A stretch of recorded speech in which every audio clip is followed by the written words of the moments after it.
Hi everyone, welcome to Let's Smile to Solve Problems. Today we will learn how to draw a colorful dynamic circle in Scratch. Firstly, this is the Scratch website. The step 1 is we will click on this create button. After we click on this create button, we will be redirected to the new page where we will be creating our project.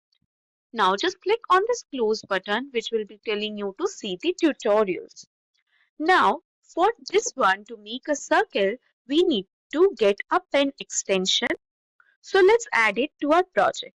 To do this, click on this extension button at the bottom left. After that, you will be redirected here and click on this pen. Great.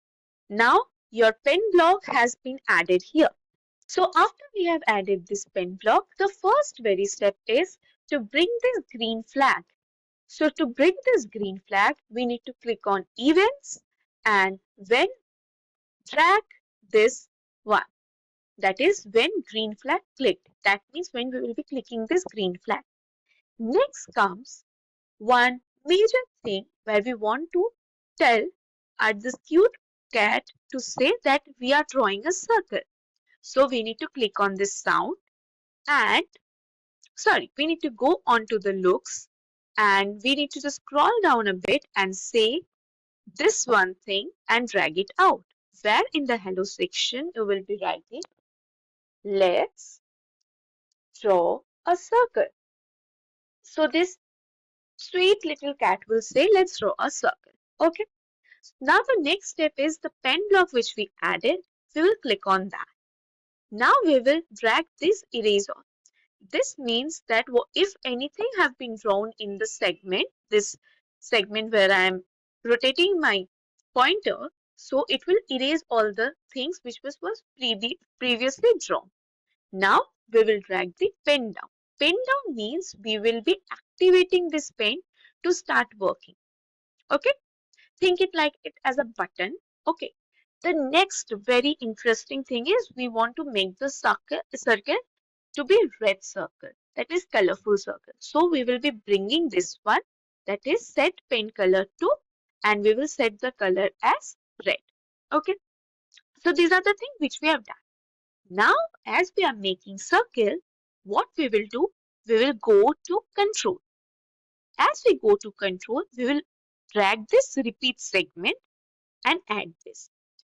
Two more things we need to add is in the motion segment, there is one move segment which we will be adding under repeat and one turn segment which we will be adding under repeat. Now we will be changing some few things here. As a circle is a 360-degree circle, so we need to repeat 360 times and we will be moving one step at a time and with 1 degree. Okay, so the whole process we have completed. That means we have completed the flow of the thing. Now that our flow is ready, let's run it. Okay, so I am clicking on this full screen and we will see is a cute little cat can draw this. Okay, so we will be clicking on this flag and let's see. So it says let's draw a circle. Now it's making a red circle for you. So now this flow made this dynamic beautiful circle. So here that's it. You have just created a colorful dynamic circle using Scratch. If you enjoyed this tutorial, don't forget to like, subscribe and hit the bell icon for more fun Scratch project. See you in the next video.